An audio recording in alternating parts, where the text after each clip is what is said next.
శివరాత్రి రోజున వనదుర్గ అమ్మవారి దగ్గరకు వేలాది మంది భక్తులు ఎందుకు వెళ్తారో తెలుసా? శివయ్యకు ఈ గుడికి ఉన్న సంబంధం ఏంటి? ఈ క్షేత్రానికి మహాభారతంతో సంబంధం ఉంది. పరీక్షిత్ మహారాజు ఒక ఋషిని అవమానించగా పాము కాటుకే మరణించుగాక అనే శాపం పొందాడు. అలాగే ఆ రాజు పాము కాటుతో మరణించాడు. తండ్రి మరణంతో మండిపోయిన రాజకుమారుడు జనమేజయుడు ప్రపంచంలోని నాగులను నాశనం చేయడానికి సర్పయాగం ప్రారంభించాడు. ఆకాశం నుంచి పాములు అగ్నిలో పడిపోతుంటే సృష్టి సమతుల్యం కూలిపోతుంది. అప్పుడు దేవతలు పరమశివుణ్ణి ప్రార్థించారు. అప్పుడు శివుని తలపై ఉన్న గంగాదేవి మంజీరా నదిగా మారి 7 ప్రవాహాలుగా విడిపోయి యజ్ఞాగ్నిని ఆర్పివేసింది.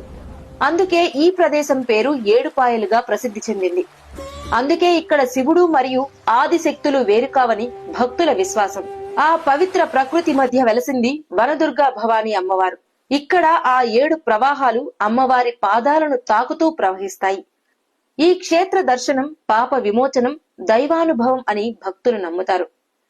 అమ్మవారిని దర్శిస్తే శివుని కృప కూడా లభిస్తుందని, శివశక్తులు ఒక్కటేనని భక్తుల విశ్వాసం. అందుకే శివరాత్రి రాత్రి ఇక్కడ జాగరణలు, దీపారాధనలు, ప్రత్యేక పూజలు ఎంతో భక్తి శ్రద్ధలతో జరుగుతాయి. మీరు శివయ్య భక్తులైతే ఓం నమ శివాయ అని కామెంట్ చేసి మా పేజీని ఫాలో అవ్వండి. ఇలాంటి పవిత్ర